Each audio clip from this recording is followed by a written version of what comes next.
Welcome to Retrobot, the YouTube channel where we feed a friendly space robot a diet of pure nostalgia. I'm Clay, and today we're doing a little chill stream here because the other night I did a live stream and I was showing off one of my favorite toys in the whole wide world. This is Beast Wars 2 Galvatron. Let me just show this beast of a guy. He is super cool. He's got a robot mode, a drill tank mode, and a dragon mode. But you'll notice that the dragon mode is having some feet issues because the back parts of the feet, I guess it would be the heels, broke off. They just crumbled.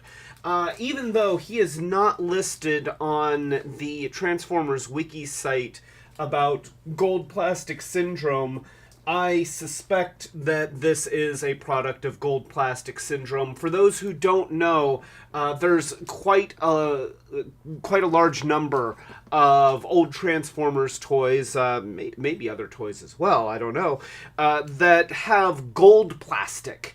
And the gold plastic brittles with age and can just kind of start to crumble. Now, apparently, according to one of the friends of our channel, Rob, he was talking about this. You can look for kind of a swirly pattern in the gold plastic, and if you see that, then there's a good chance that that plastic is going to be very, very fragile. Now, this doesn't look super swirly. I do see some little swirly things in here. So I don't know. All I know is that the heels of this guy are made of gold plastic, and when I was showing the toy just the other night, they just, you know, there was no break. There was no undue force. It was just, I'm in the process of moving it, and I notice that it's in pieces, and then it's like, oh, this piece now comes out, and it's not supposed to. So I'm going to show you how I'm going to fix that, and so let's go ahead and get started here. I'm going to change my views so that you can see a close-up of what's going on here, and we'll just adjust the camera accordingly. If we can adjust the camera, here we go. There we go. All right. So you can see that the feet are put together with a couple screws. The first thing that I need to do is I need to take these feet apart. So we're going to do that. And I've got a little screwdriver here. So we'll move one leg out of the way.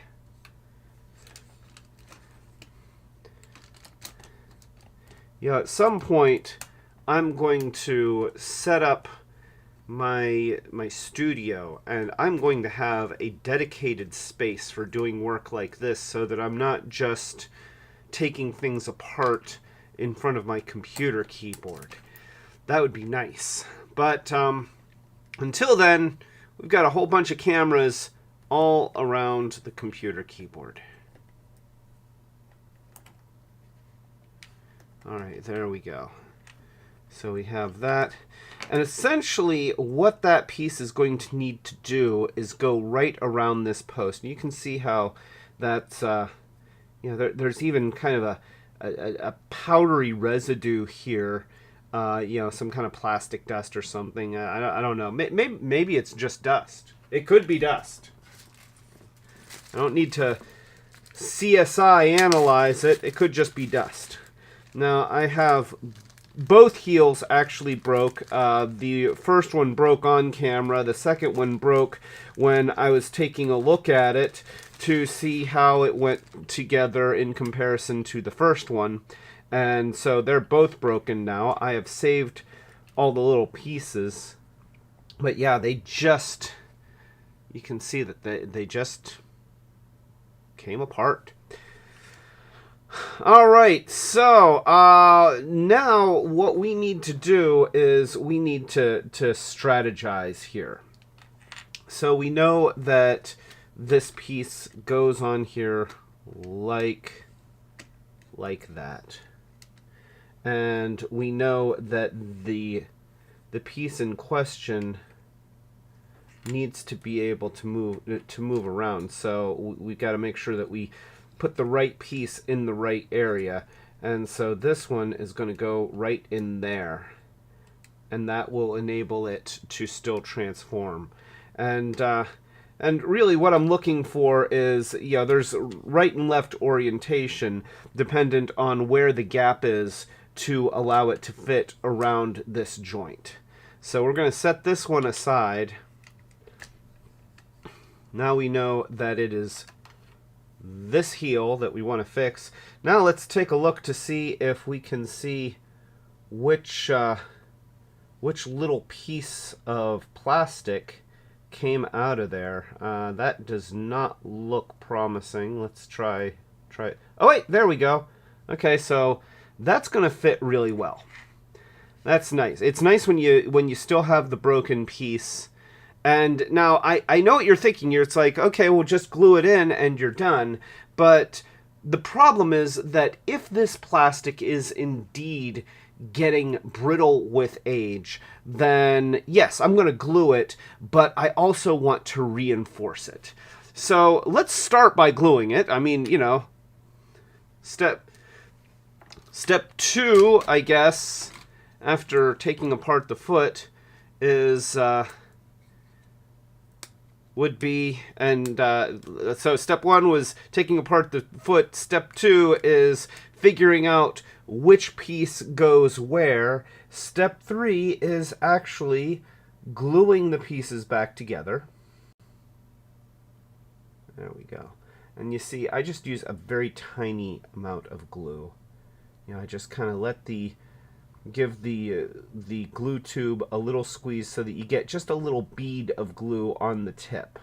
You see right there? And then I just put that there. And now I'm going to fit that back in place. Just like that.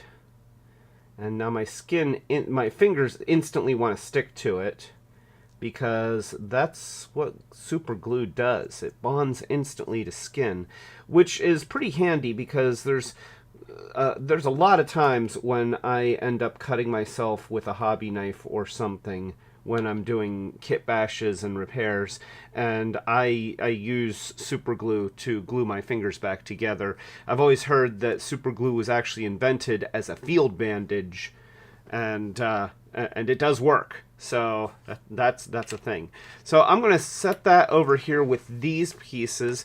I do have this piece. I don't want to get it mixed up with the other one, but I might as well glue that and have that drying. And look, you can see even right there. Look, there's a stress line right here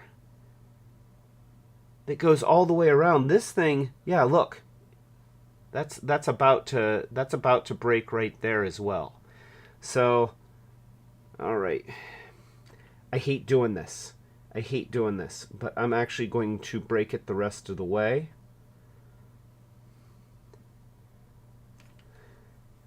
And put some glue in there.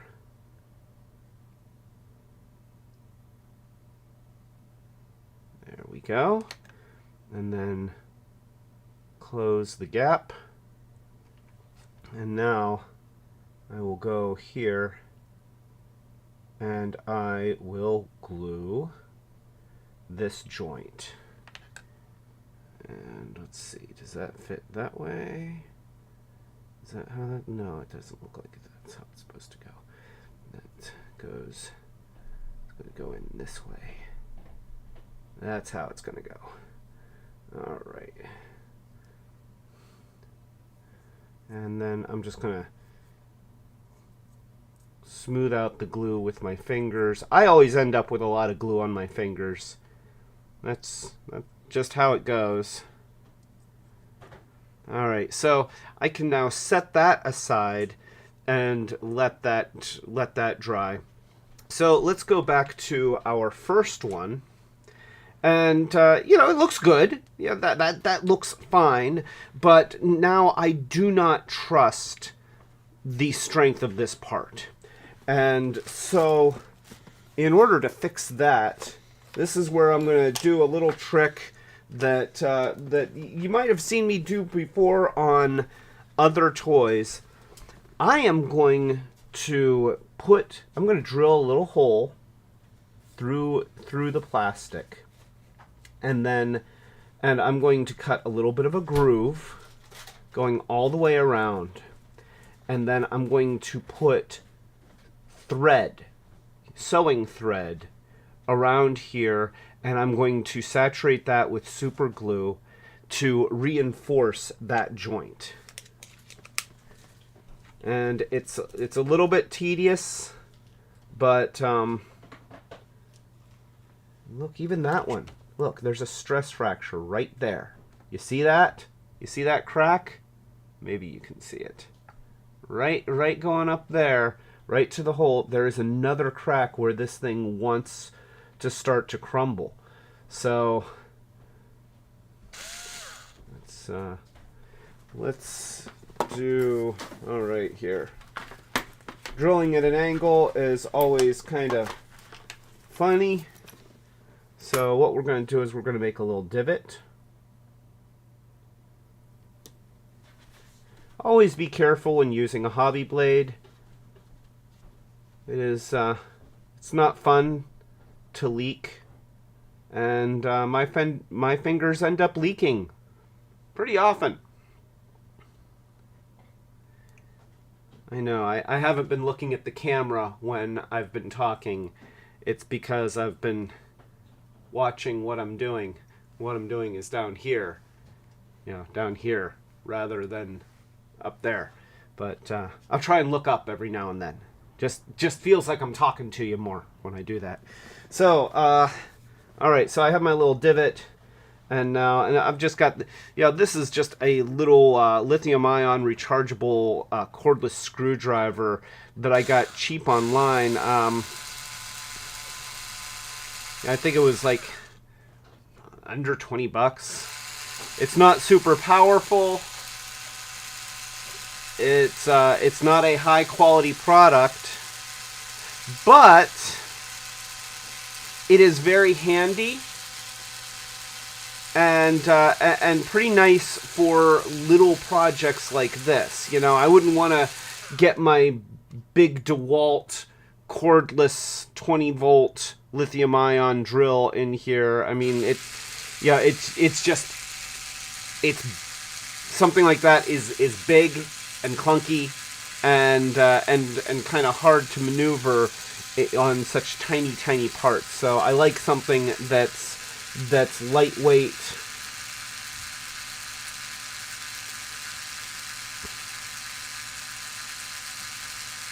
And I'm just very slowly, very carefully attempting to drill through here. I wish that it weren't such a thick part.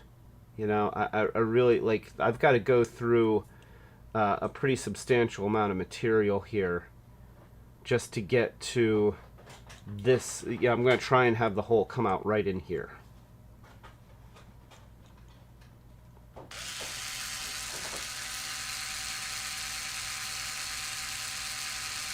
So, we're drilling. How are you? Come here often?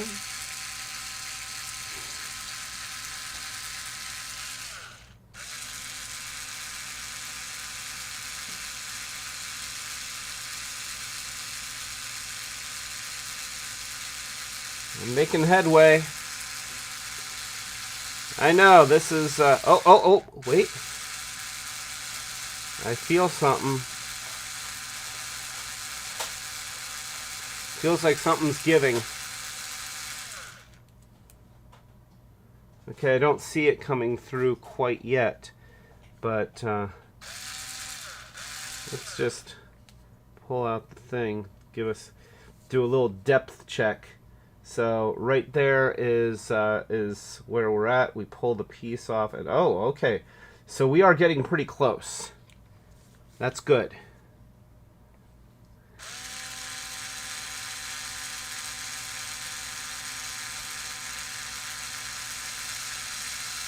Now I'm not pushing real hard. You don't want to push real hard because then you'll end up drilling into your finger. And I've done that, and it's not fun.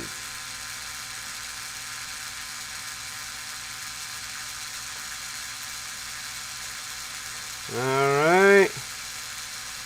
You can sort of feel when you start to get to the end.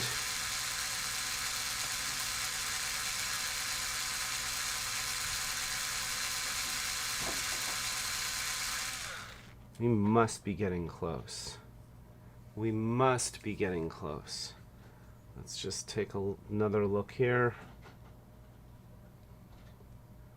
Yeah.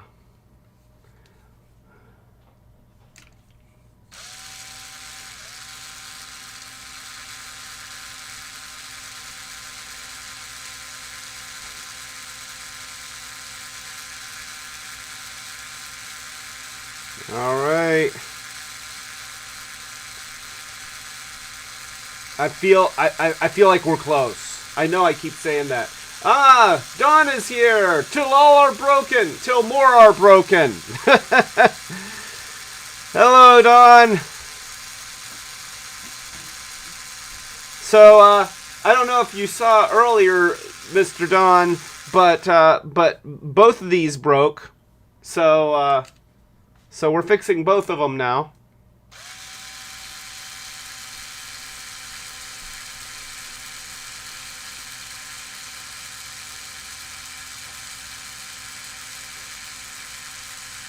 Drilling, drilling, drilling. New chuck wagon drilling. New chuck wagon drilling is here. I don't know. I just remember the commercial with the little stop motion animated chuck wagon going across the kitchen floor and the dog chasing it. And I always thought that was awesome. Like, I love that little stop. It was kind of creepy, honestly. You thought it was creepy too? Oh, you liked it? You wanted a little chuck wagon? Yeah, you know, I think that even now, if I saw a little toy chuck wagon, but it would have to have the little dude like whipping the horses, you know, like it had the whole thing. Oh, Michael Spicer is here, and he says that Asher is enjoying watching me repair this. So welcome, Michael and Asher.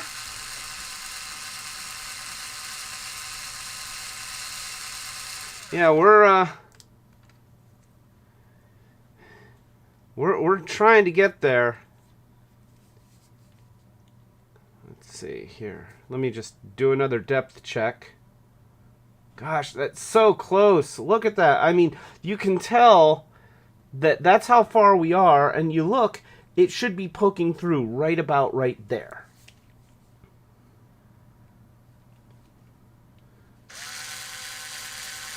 So we're getting there. And I can feel it moving. I'm trying not to push too hard because I really don't want to drill into the tip of my finger.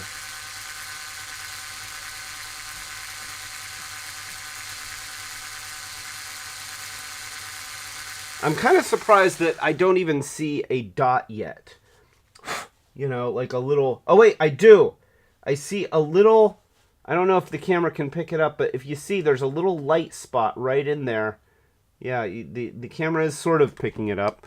I wonder if I can get in there a little bit closer. There. And, well, it wants to focus on...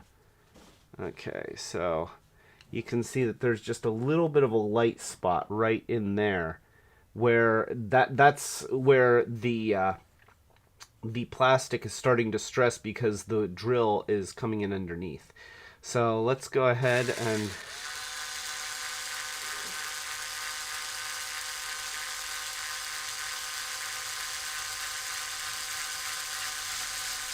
there it is. There it is. That's what we wanted. That is what we wanted. All right. So let's back things up a little bit. All right, so that's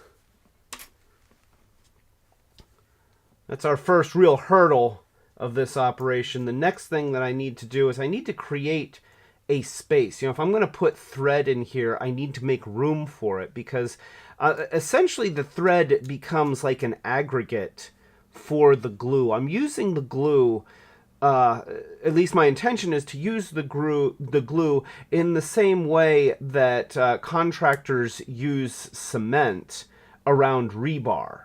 And the thread is going to act like the rebar, and the glue is going to act like the cement. So we're just going to make a little bit of a channel here. I wish that I had one of my files. Hey, honey, would you check that that tray of repair stuff that's in the basement way for one of my files?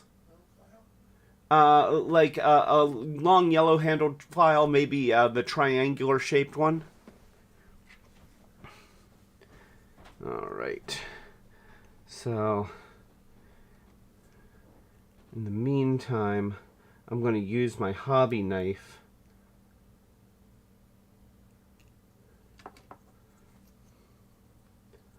And have I mentioned, be very, very careful when you're using a hobby knife? Because these blades are freaking sharp. This blade is actually not as sharp as it should be. I have a bad tendency to use my blades longer than I should. Let's see. Brick says, would it make it better if the driver was Chuck Norris? I mean, how can you beat a Chuck Norris wagon? Wow. Wow. Wow. And he says, you know, if you got the Brick also says, you know, Brick is Dawn, by the way, for viewers who are not watching the chat. You know, if you got that drill and a 5mm bit, you can also fix that nasty cannot attach fossilizers to Kingdom Beast Wars figures while you were at it. You know, I believe me, I have been tempted to drill some 5mm holes into some of my my Beast Wars era Kingdom figures. The thing that I don't like about, I have done that. You know, just so that everybody knows, I have drilled extra weaponizer ports into my toys. I mean, not just weaponizer ports, just weapon ports. You know, the 5mm hole is something that's been being used by Hasbro for decades as a standard weapon handle size. And so on a large number of the toys that I kit bash, sometimes all I'm doing is I'm adding a little 5mm hole that allows me to attach a weapon in a place where I want there to be a weapon, but they didn't give me a little hole to plug into. The downside with when I do that is that very oftentimes, you know, when Hasbro molds in one of those holes, then they make sure that there's extra plastic around there, and they beef it up, and they create a socket for that hole. And when I just add a hole, then a lot of times it's in a place where it's just the thickness of the plastic. There's no extra material there. And on some occasions, I even have to glue in extra plastic to make a socket to be able to securely hold the weapon. And, you know, my holes never look quite as good as the ones that are just molded in there. You know, it's obviously a drilled hole, and so it detracts a little bit from the look of the toy, and sometimes I'm okay with that. Oh, perfect, thank you. Okay, so we've got. Oh, I see you didn't find the triangle one. That's okay. I'll use the crescent one. And so here, that'll make it a little bit easier.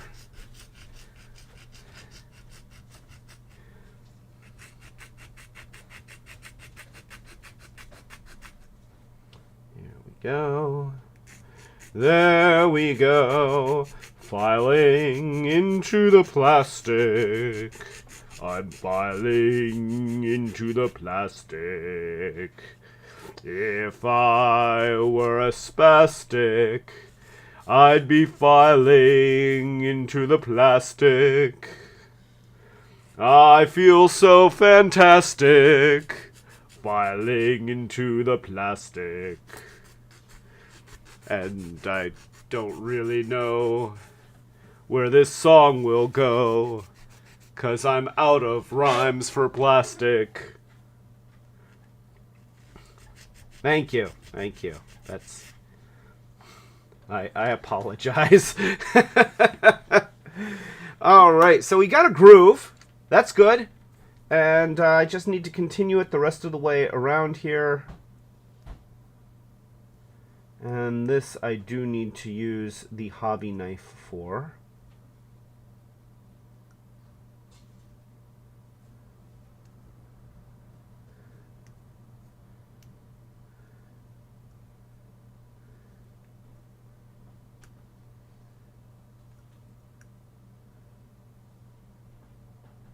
There we go. We're making a groove. And it's going around.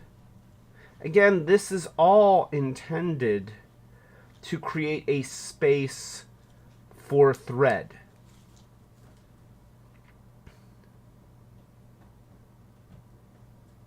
Remember, this joint still has to be able to fit into that foot and be able to rotate around easily. You know,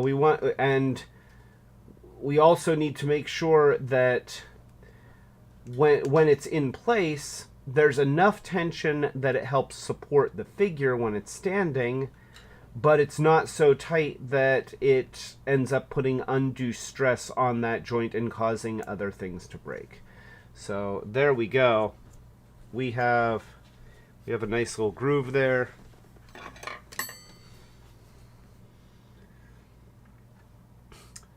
Brick says, I think we have a bad connection because I cannot seem to pass my file through to you in the screen like the cake. Yeah, you know what? I think that's Verizon's fault. It seems like when I try to pass things that are solid metal, you know, that's a dense data stream, and I think that they start throttling our connection when we try to do that. So sorry about that, Don. You blame Verizon. There we go. That's good. That is good. All right.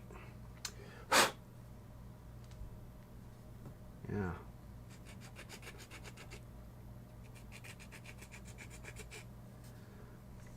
So there you can see we've created a channel all the way around, a little hole.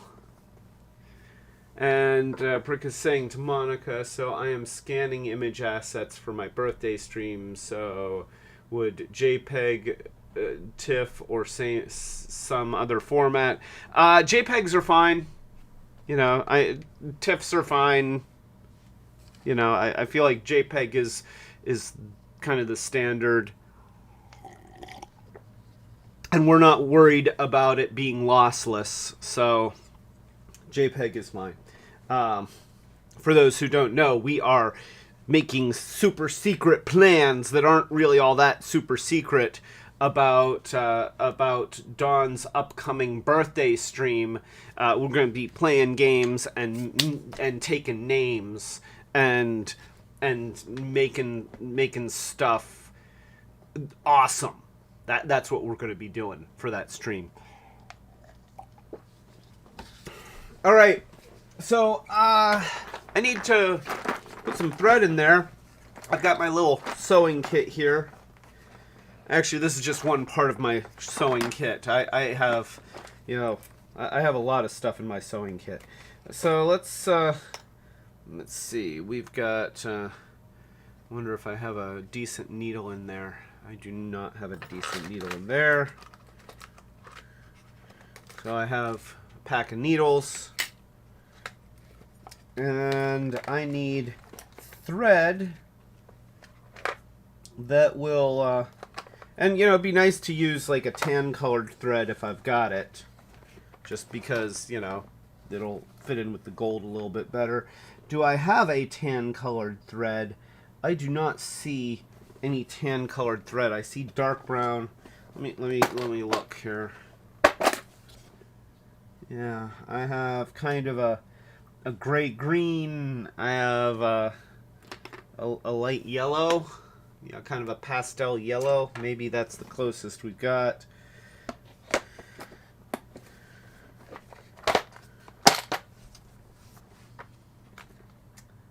Yeah, I do not have a good match for that gold, and that's ultimately that's fine. Okay, wait. What do we think? Do we think the kind of gray green or the pastel yellow? I'm almost feeling like this is closer to the gray green than the pastel yellow. Well, so there. I think I'm gonna go with the gray green. That's what I'm gonna do.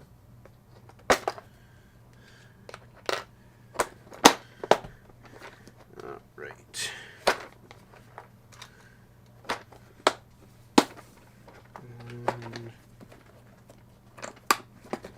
And we'll be hitting it with a little bit of paint anyway, so ultimately the color of the thread doesn't matter.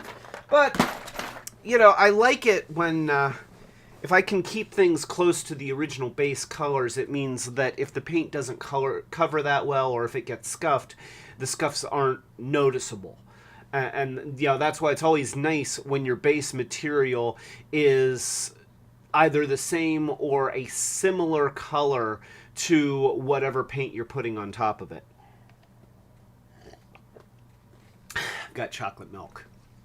It's very yummy chocolate milk. I don't know what it is about chocolate milk that you just get in a jug in the store, but it's delicious. It's also like 1 billion calories, but I don't care because it's delicious.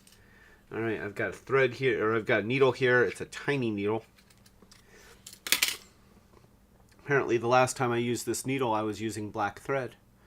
So we're going to take the black thread out, and we're going to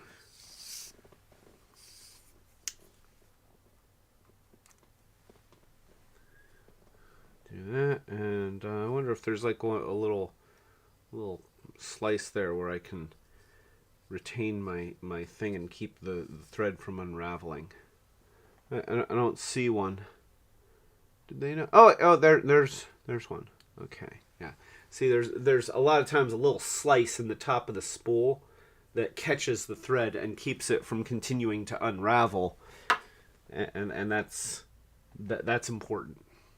So let's go to the end here.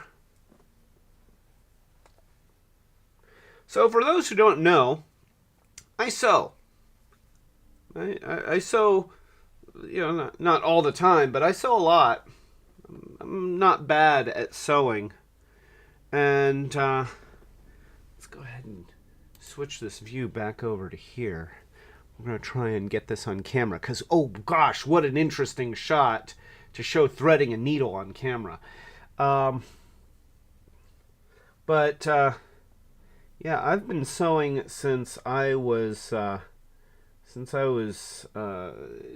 just a very young teenager, and I would work on Halloween costumes.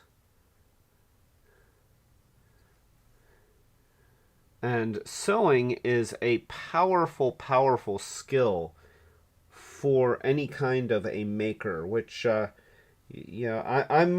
definitely a maker. You know, that's a word that they didn't used to have the word maker when I was younger. That's kind of new vernacular, but now you have the whole maker movement, and the word maker is used for all sorts of things, and I am definitely a maker. So, because I make things, it's a very complicated word. I make things, so I'm a maker.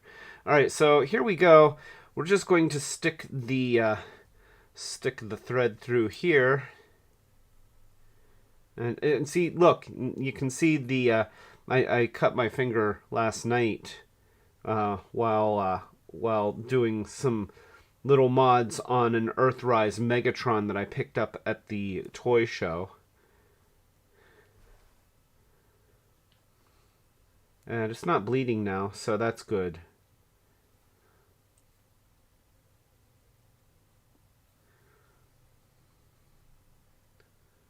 Oh wait, here, I'm making a mess of this. Let me start again. Alright, so here's what I'm going to do. I'm going to pull this through, and now I'm going to take the free end, and I'm going to actually pull it back over here, and I'm just going to kind of hold on to it with my thumb so that I can keep it, you know, so that as I'm pulling it through, I don't end up pulling it all the way through, and that's the mistake that was happening last time. So there's my little ends, and now keeping my thumb on that, I should be able to continue looping this around.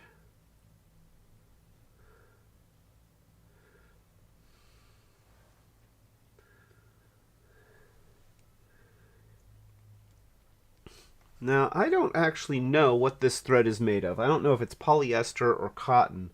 Let's take a look. General purpose.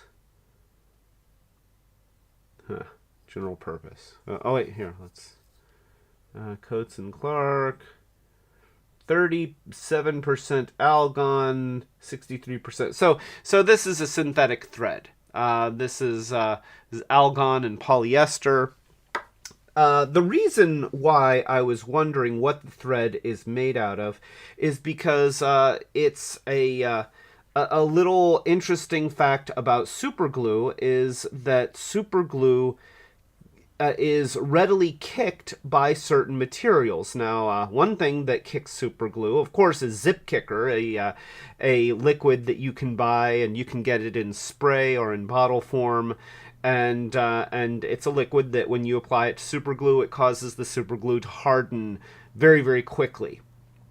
And that can sometimes be very advantageous. Now, typically, when you accelerate the hardening of superglue, then you get a little bit of a weaker bond, but sometimes it's really useful to do that. The another thing that will kick superglue quickly is baking soda, and another thing that will kick superglue quickly is cotton. And so on some projects, I have actually used cotton as a filler, and like taken apart a cotton ball and used cotton fluff as a filler, and then squirted superglue in there, and it would harden around the cotton, and it would make a really, really nice filler. So here we go. All right, so I've put several loops of thread around here. And so at this point, I can take my my super glue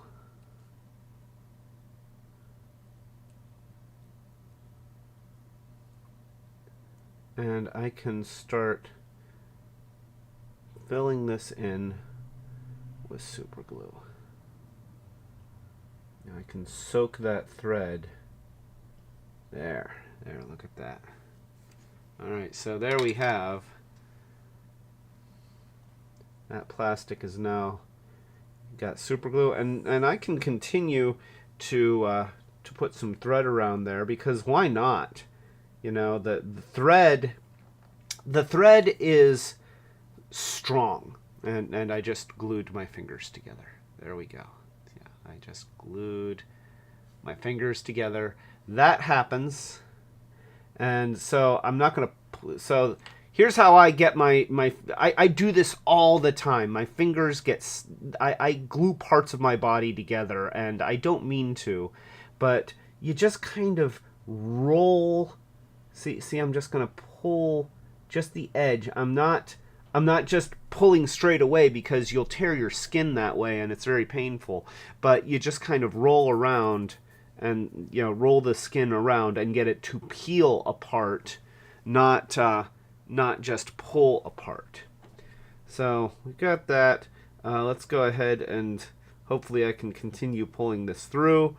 It might have glued that strand, which if it did, you know, no great loss, but okay, we can still go through. So there we go. And I'll add some more layers of thread.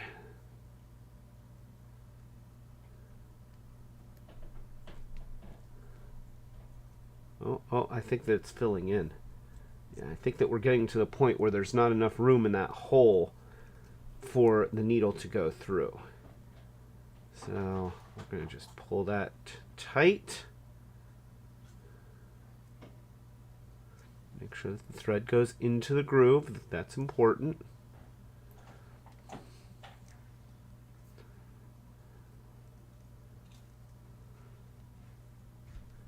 And there we go.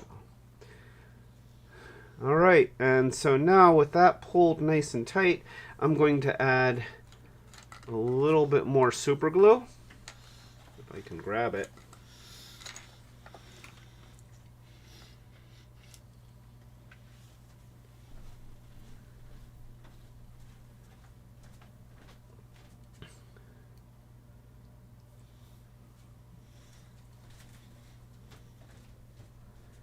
There we go.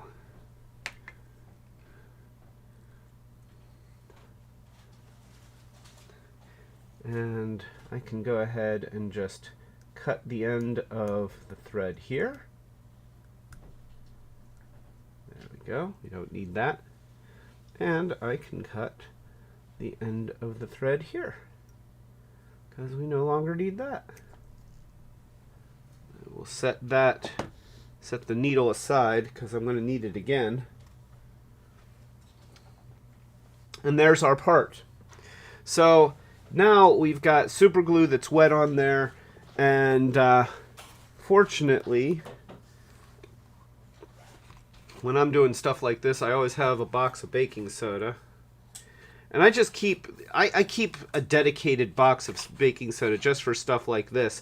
I'm not going to be cooking with this baking soda. Like look, I've got lint in my baking soda because I've been doing stuff like this.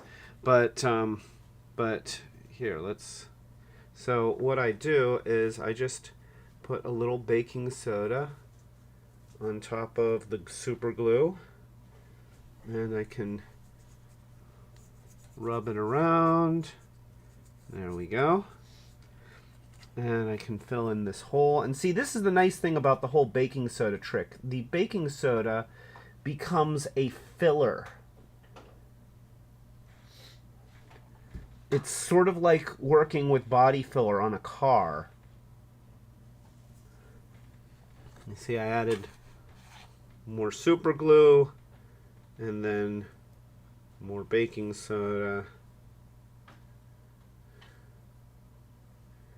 And then I'll just rub that in with my finger.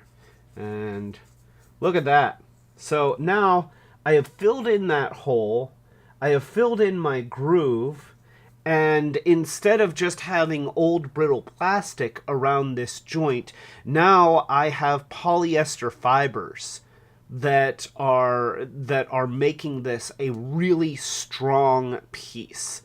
And so this will not break again.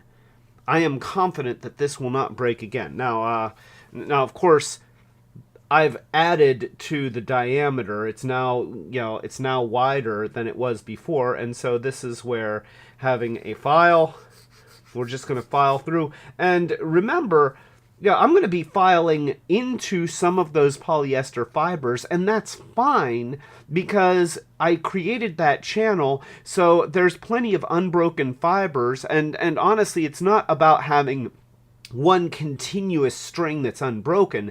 It's about having all of those fibers in there that give the glue structure to absorb into and to bond to, that makes this whole thing just sort of a single massive strong joint.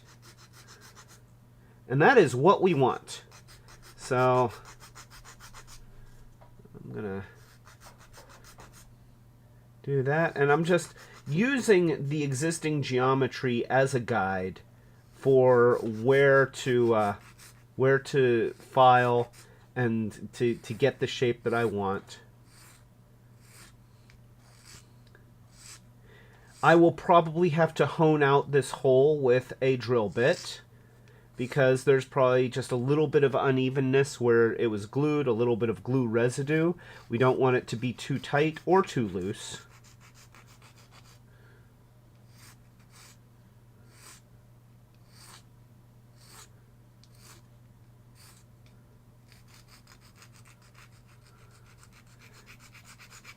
There.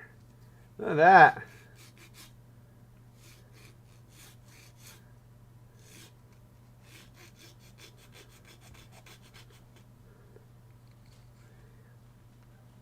There was a little bit of, you can see how there was a little bit of a nub right there. Let me get in here. And let me get this out of the way because the camera really wants to focus on that text. Okay, so right there, there's just a little bit of a nub molded in. And so I want to maintain that nub.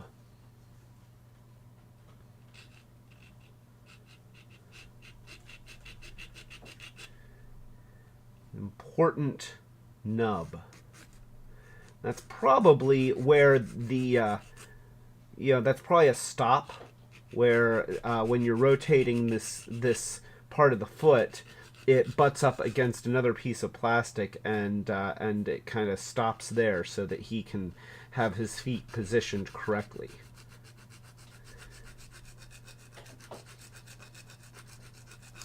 There we go. Look at that. Yeah.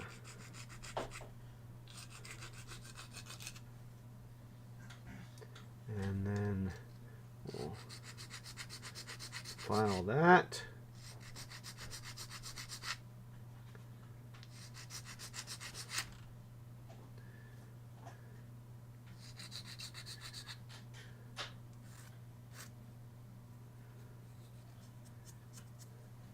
Okay, so that's not looking too bad. Now, files are great for removing material and getting general shape, but they're not that great at making things look nice. And so that's where it's nice to have a piece of sandpaper. A lot of times I use a lot of 220 grit. It's kind of it's a little bit of a finer grit, but not super fine. It's nice on toys, especially for this kind of work. Of course, when you need to remove a lot of material, use coarser sandpaper, like 100 grit, 120. When I'm doing a lot of automotive stuff and I need to remove a lot of Bondo at once, then I start with 60. And then I'll move up. But since I already did a lot of filing, I'm just going to start with the 220, and that will help me to soften some of these edges. Now, if you want to get true flats, then using a sanding block will help you to keep things flat. Or a lot of times, if I need to sand something flat, I'll actually sometimes even use spray adhesive to stick a piece of sandpaper down to a flat surface, like a piece of wood or something, and then I'll drag the part across the sandpaper that way. But for something like this, I don't need to go to those extremes. What I can do is I can lay it down on this surface, and I can do this. I can get a nice flat surface this way.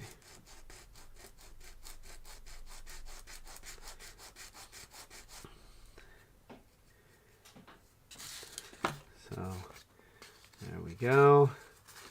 And for tiny things like this, you know, sometimes you don't even need a sanding block. You'll see I'll fold over the sandpaper and just let the folded edge and the thickness of the paper keep it holding its shape.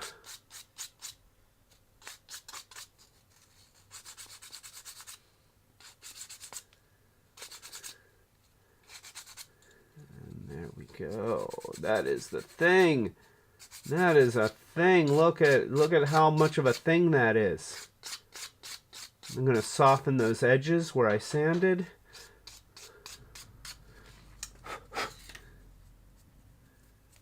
And so you look at that, and that is starting to look just about right. Now I can hold it up to this piece and see how it's going through. Oh, that's not bad. That is not bad at all. Look at that. That feels good. That feels really good. I'm going to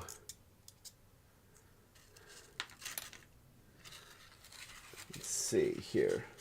So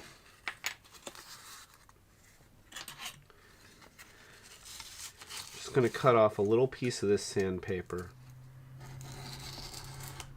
See, this is a cut mat right here, so I can do that. It's nice to work on a cut mat. Yeah, it just helps protect your kitchen table.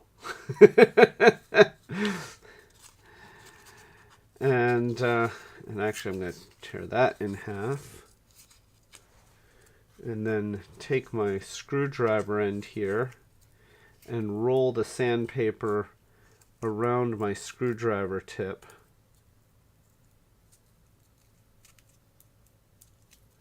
Alright, so we've got a little cylinder of sandpaper, and I'm just going to give this a little internal sanding.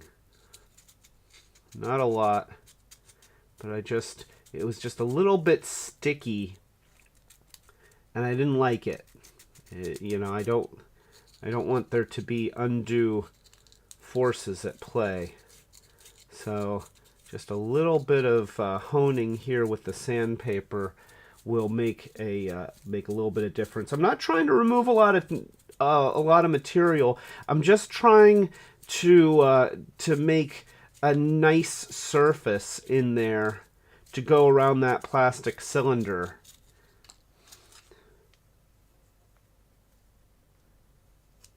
Yeah, that feels good.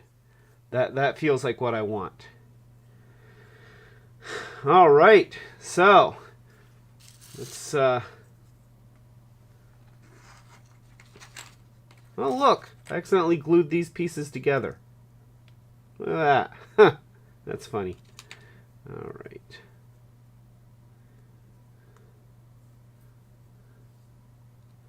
Let me pick off that glue. Boy, that did a weird thing. I kind of wish that wouldn't have happened.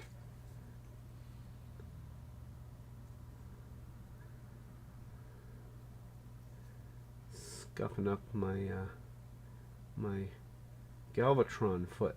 I don't want a scuffed up Galvatron foot. The glue is kind of gummy.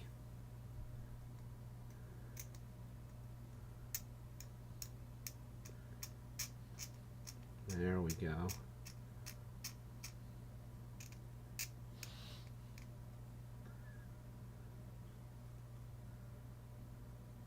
There we go.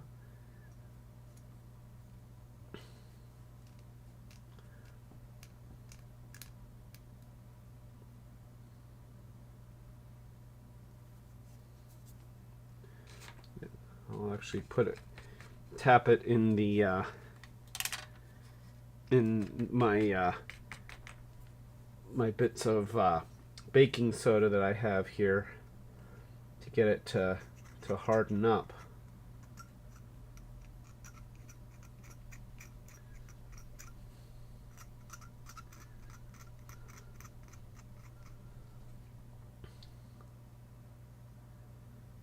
I didn't want glue residue on this part of the foot. Why? Why did it put glue residue on this part of the foot?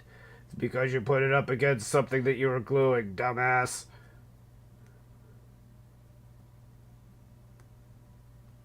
There we go. Yeah.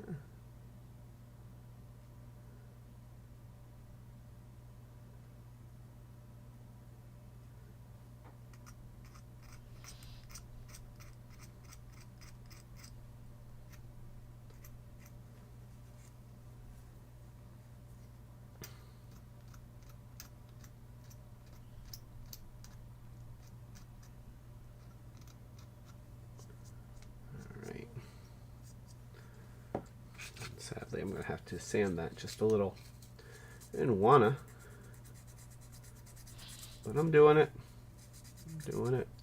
And it's going to make that surface a little bit weird. But I have a solution for that.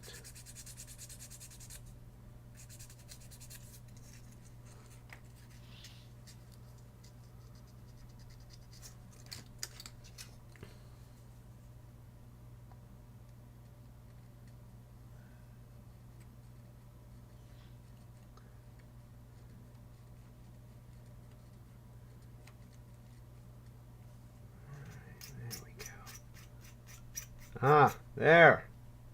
That's not looking too bad. Bless you, sweetie. And a little scrapey.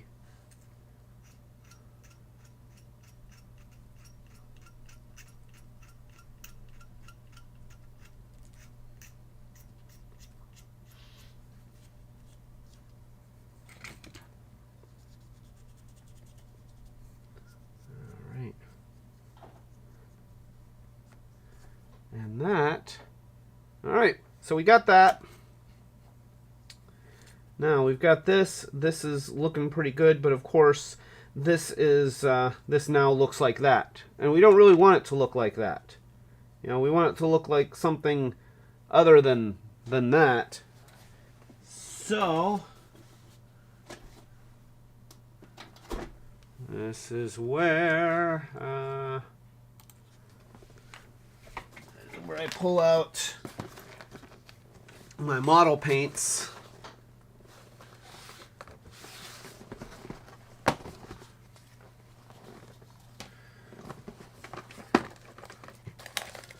And thank you, Dawn, for picking up a set of new Testors enamels. It's very hard to get enamel model paints. Oh, and I just noticed Grayscale, Rob, and Connie and Nathan are here. I'm sorry, I've been so focused on staring at little plastic pieces that I have not been watching the chat. Good to see you. Thank you. Rob says, baking soda go down the hole. That's, wow, you've been here for a while. And yes, it's a Sunday morning live stream where we fix what we broke during Friday's Friday night live stream. And happy Sunday, Connie, and Nathan is commenting on how hard it is to watch people use hobby knives. You know, you should have seen it last night because I was making myself leak. So, all right, I got a little bit of gold. I think that this is the gold. Let's see. Yes. So I'm gonna use just a little bit of gold enamel hobby paint. Now, because it's gotten so hard to find enamel hobby paints, they are going extinct due to environmental things. I always liked enamels. I grew up on enamels, so I had to try getting these acrylic hobby paints, and I was very skeptical of the acrylic hobby paints. But this is the Tamiya acrylic paint that I got at the hobby store. This is what I used on Della Duck, and I have to say that they actually worked really, really well. I was impressed by how nice the finish was on those paints and how well they seem to stick to the plastic. So, you know, if you're doing hobby painting and you go to a hobby store to get hobby paint, you may discover that it's difficult to find the old-fashioned Testors enamels, and instead everything has moved on to acrylics. But at least these Tamiyas, I haven't used other brands yet to see how they work, but they seem to work very nicely. And of course, acrylic paint is nicer to use because you don't have to deal with thinner and stuff like that. You just use water. So that's a nice thing about acrylics. I grew up on enamels, and so, you know, I want to use what I'm familiar with, what I know works. And, you know, Testors aren't even known for like being great paints, but I've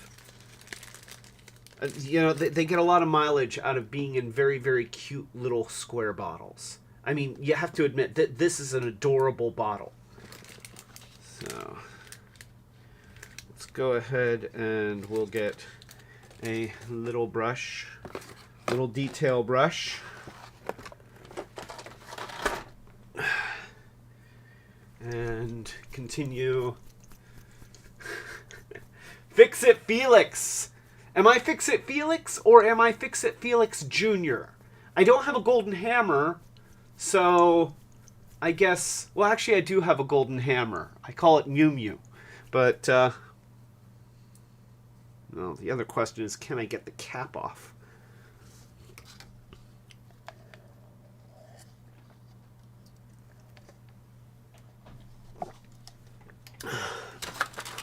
All right, we're going to try something. Got a pair of scissors here. I'm going to see if I can use them as a... No, I cannot. that is not working out.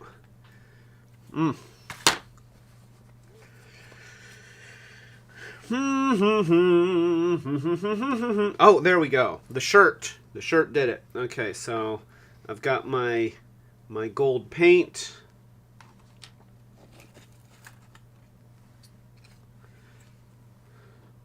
And let me change the view here. So we're back to doing this stuff here. And let's go for a little bit of a wider angle. You see my little mess. So I clean off my part.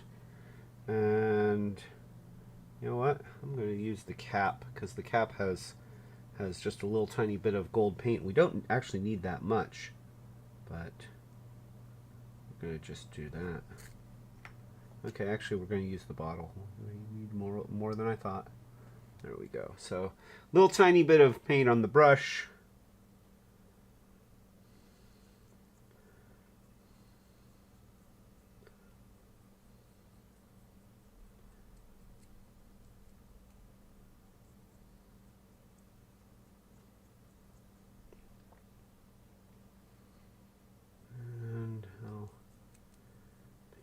Inside there. I don't want to paint the whole foot because it's not going to match perfectly. I just want to do enough to kind of disguise where I did the repair. And then I'm going to just sort of rub with my finger. And the idea here that I'm rubbing is that I'm actually intentionally not getting off all the paint, just kind of letting it get into the little imperfections that are in the edges and things like that, so that it blends it just a little bit. There we go. So there's our piece. And that's all I need of that right at the moment, so I'm going to cap that.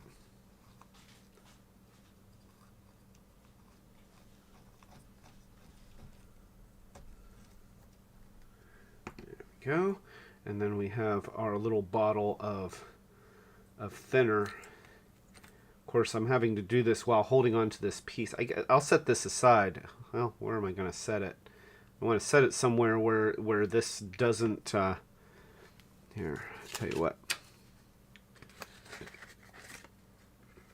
We will just set this right here and set it over there. There we go. All right, now I can use both hands. I can open up my little thinner bottle and clean up my brush.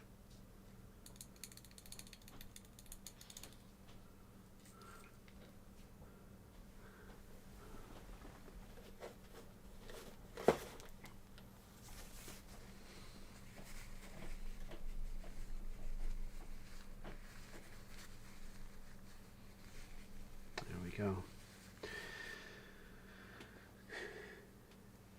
It's good to have a clean brush. And we'll also cap the thinner. There we go.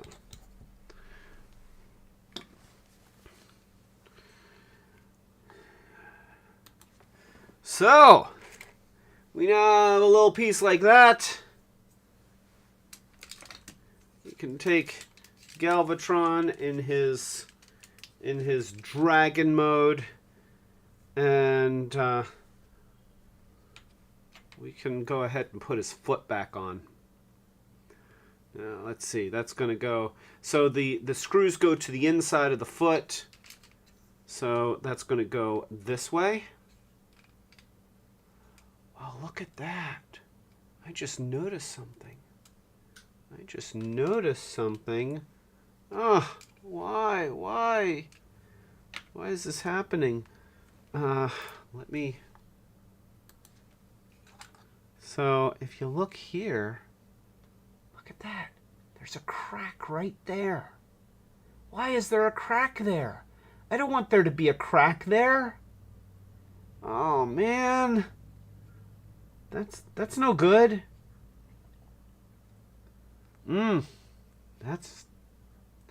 Well, that is not good. I don't want to have to pick another broken joint. Oh gosh, you know, maybe it's not gold plastic syndrome. This Nathan says my surprise face, which is probably... All right. So what I need to do is I need to do the same process for this that I just did to that other thing. I need to put a groove in there, put a little hole in there, and then reinforce it with thread. Gosh, and I want to do all that, but I gotta. Tell you what.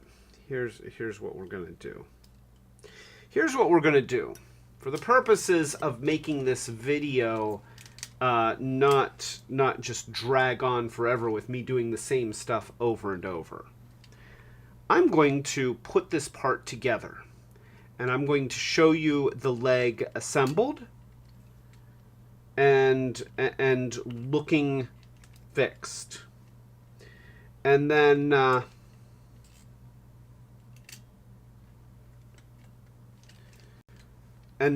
I'll do the other repairs off camera, because it's all going to be the exact same process. It's just going to be me doing exactly what I just showed you 2 more times. So the first thing that I need to do is I need to take this little heel that we just fixed, and I need to slide it together with that. Oh wait, whoops. Okay. So remember that you kind of have the grippy bits both facing the same direction, and then you take the little thing here, and you're gonna put that together like that, and that's gonna make the foot. And then this is going to go onto the foot like that, and then we will take this piece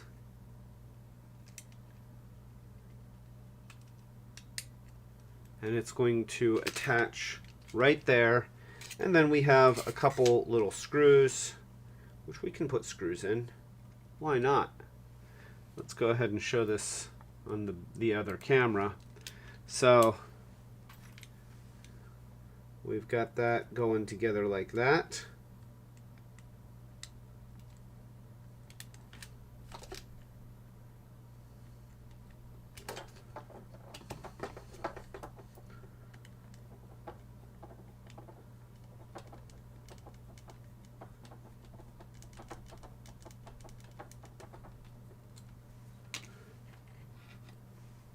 And then we put this one right in there like that.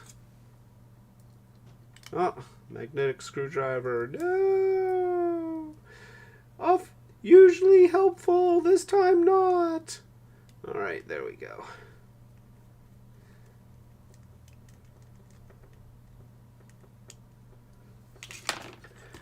And see, there we have a fully assembled foot.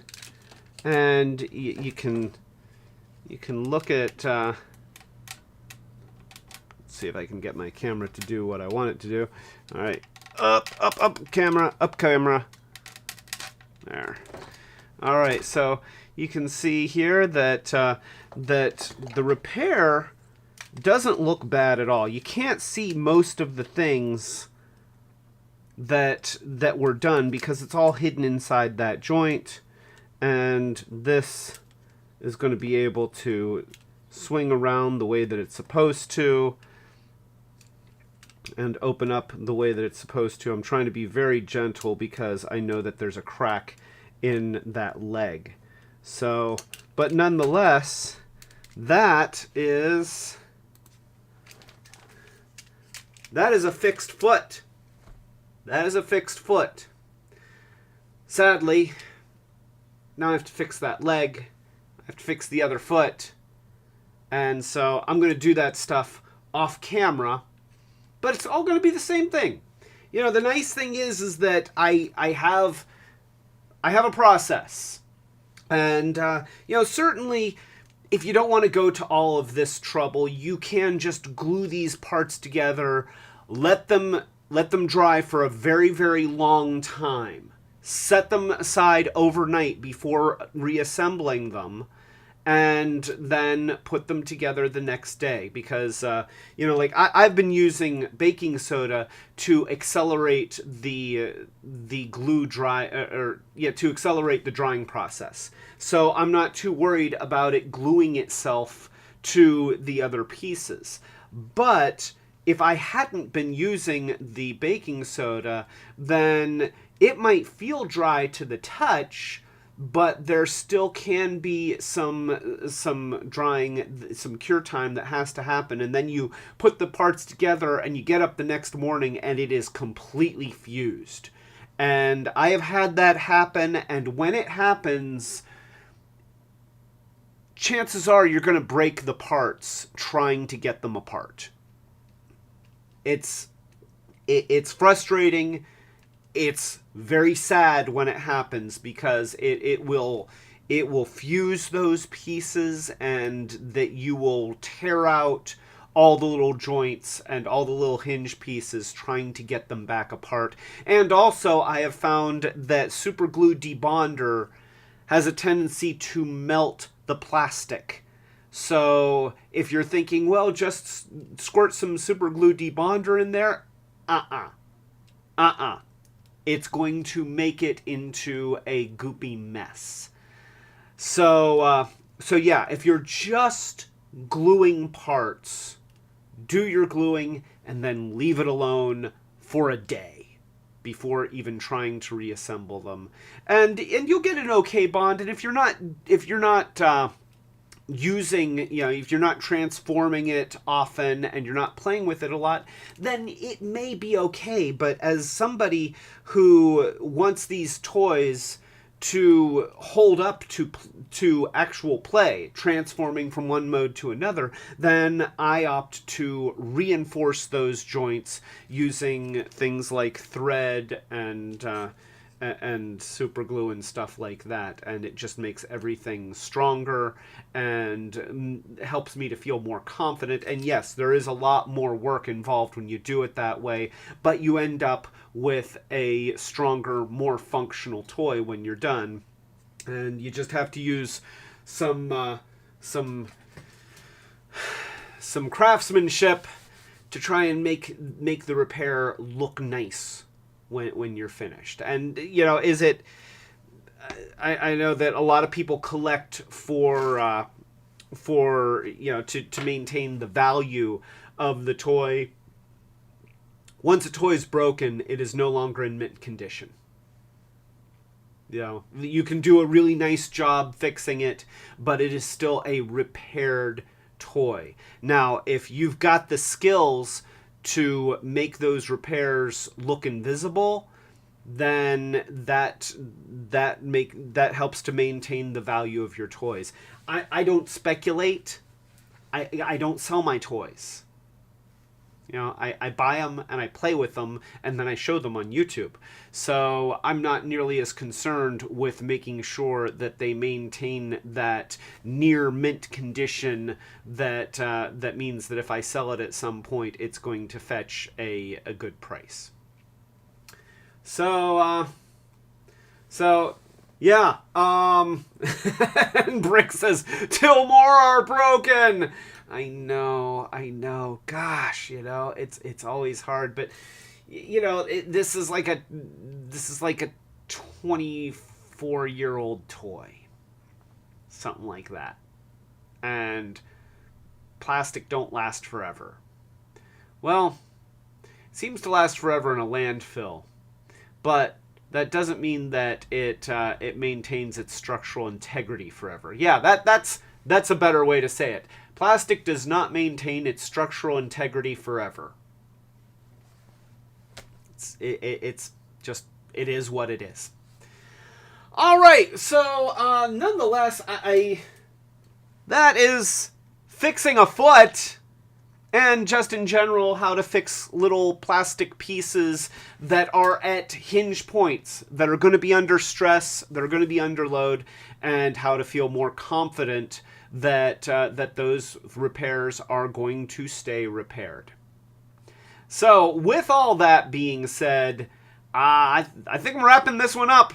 This is Clay. Oh wait, before I do that, we are a small channel. Of course, if you haven't, please subscribe, click the notification bell so that you know when we're getting our, when we're doing chill streams like this one, or live streams, which are typically Friday nights, 8 o'clock Eastern United States time, or our Short Circuits videos, which we typically release throughout the week. So, this is Clay Carlino telling you to keep it Retrobot! And thank you, everyone, for joining me. You guys are great. Oh, and Setsune's here. Hi, Setsune. Jump cut. Oh, and Grayscale. Thank you, everyone. I do appreciate that you tune in when I'm doing these things. So, yeah.